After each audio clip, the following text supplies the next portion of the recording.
হাতীগাঁও হত্যাকাণ্ডৰ ঘটনাৰ নতুন দিশ সৈয়দ আলীৰ হত্যাৰ আঁৰত কোন জড়িত প্ৰায় ৩৬ ঘণ্টা সময় উকলি গ'ল হাতীগাঁও হত্যাকাণ্ডৰ তিলমানো ক্লু লাভ কৰা নাই আৰক্ষীয়ে সন্দেহৰ আৱৰ্তত ৰাখিছে দুই বন্ধু দুই পত্নী আৰু ভতিজাকক দিন বাগৰাৰ লগে লগে অধিক ৰহস্যৰ মাজত সোমাই পৰিছে হাতীগাঁৱৰ হত্যাকাণ্ড শুকুৰবাৰে হাতীগাঁও সুন্দৰবন নগৰত সংঘটিত হৈছিল এক চাঞ্চল্যকৰ হত্যাকাণ্ড সৈয়দ আলীৰ ঘৰলৈ দুই বন্ধু অহাৰ পিছতেই ভাড়াঘৰৰ ভিতৰৰ বিচনাত উদ্ধাৰ হৈছিল সৈয়দ আলীৰ মৃতদেহ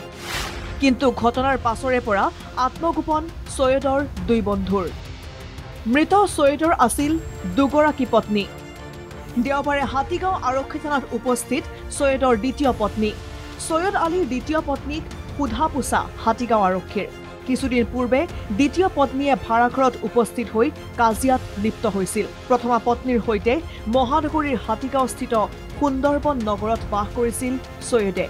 আৰু জানিব পৰা মতে দ্বিতীয় পত্নী থাকে হাতীগাঁৱৰ হাউচফেডত সৈয়দৰ দ্বিতীয় পত্নীয়ে শাৰীৰিকভাৱেও প্ৰহাৰ কৰিছিল প্ৰথমা পত্নীক ইয়াতে ফেমিলিৰ লগত আছিলে ৱাইফজনী আছিলে লগত বাচ্চা দুটা আছিলে এখেতৰ ৱাইফে কৈছে ডাঙৰ ৱাইফে যোনটো আমাৰ ঘৰত থাকিছিলে এখেতে কৈছে দুটা বিয়া পাতিছে বুলি এবাৰ আহিছিলে আমাৰ ইয়াতে অহাৰ পিছত কি হৈছিলে মানে ঈদৰ আগে আহিছিলে আহি পেলাই মানে এনে কাজিয়া পেচাল কৰিলে ওপৰত যাই পেলাই ডাঙৰ মাইকীজনী সৰু মাইকীয়ে মানে বেয়া ব্যৱহাৰ কৰিলে অলপ মাৰধৰো কৰিলে এতিয়া আৰক্ষী তদন্ত কৰিহে এইটো প্ৰমাণ হ'ব এতিয়া কোনে বা কি হৈছে এতিয়া মোৰ মা তাতে আহি কয় তাৰ ৱাইফজনী লেডিছে কথা পাতে এনেকুৱা কৰি অলপ চলপ মানে এইখিনিয়ে আৰু বৰ্তমানো উদ্ধাৰ হোৱা নাই সৈয়দৰ মোবাইল ফোন সৈয়দ আলীক হত্যা কৰি হত্যাকাৰীয়ে লৈ যায় সৈয়দৰ মোবাইল ফোন হত্যাকাণ্ডৰ তথ্য প্ৰমাণ নষ্ট কৰাৰ উদ্দেশ্যে মোবাইল ফোন লৈ যোৱাৰ সন্দেহ আৰক্ষীৰ কিন্তু এই হত্যাকাণ্ডৰ আঁৰত কোন জড়িত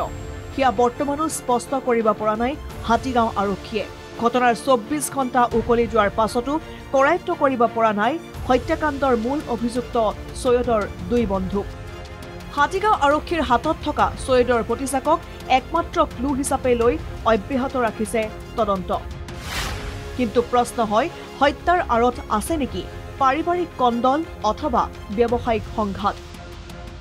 সৈয়দৰ লগতে থকা ভতিজাকৰো আছে নেকি হত্যাকাণ্ডৰ সৈতে কিবা সম্বন্ধ